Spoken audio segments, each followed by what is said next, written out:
Assalamualaikum warahmatullahi wabarakatuh. Akkam fayyaa jirtu nagaadha alhamdulillah. Ani isinitti agarsiisuuf jedhee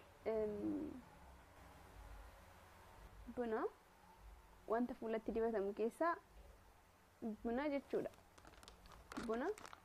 Bunni gosa garaagaraa jira.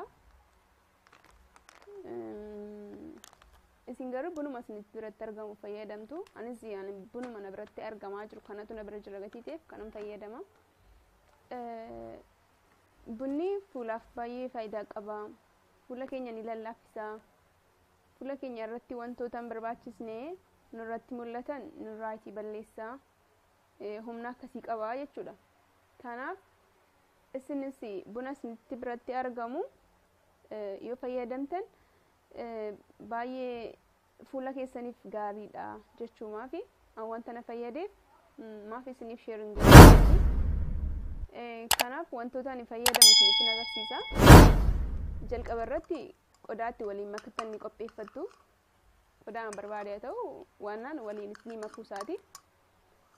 Itti dabalee buna ni qopheeffattu. Kan biraa zayitii olive oil haa ta'u coconut oil haa ta'u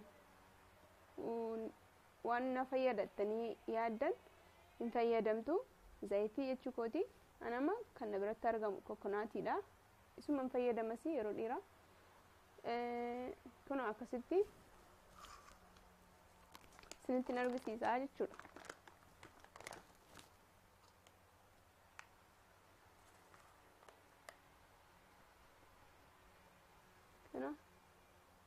Akkuma argaa jirtanidha.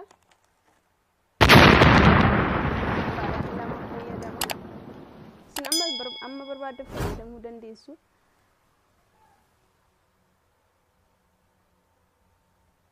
Mankiyaa zayitii immoo mankiyaa sukkaara kan nama fayyadamtan.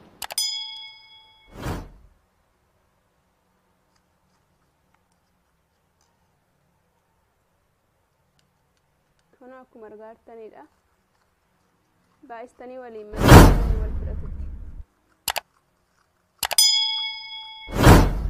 Amma ni wal fudhatutti waliin makatan. Amma wal fudhateera.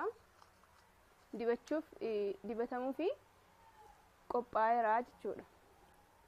Amma dibadheen isinitti agarsiisa. Amma kuna deebi'ee dhufeera. Dibadhee isinitti agarsiisuu fi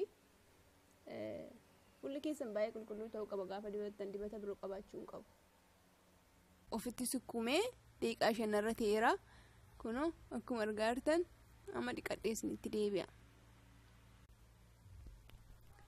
Akkuma argaatti jirtanii fuula koo dhiqadheen dhufeera. Kunoo jijjiirama baay'ee qaba yaani jijjiirama qaba. Fuula nama baay'ee nama qulqulleessa.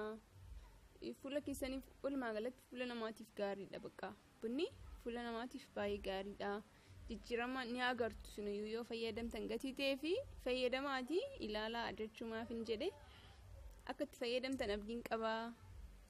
Kan isin fayyadamtan immoo yeroo hunda hin ta'in torbanitti guyyaa 2 fa'aa fayyadamtan. Torbanitti tokkos yoo fayyadamtan rakkoo hin qabu. Yaani isin fayyada jechuu kooti. Akkasii wanta na daawwattaniif galatoomaa. Warri YouTube channel subscribe godhi yoo jiraatan subscribe godhaa. Maatii kanatti dabalama isiniin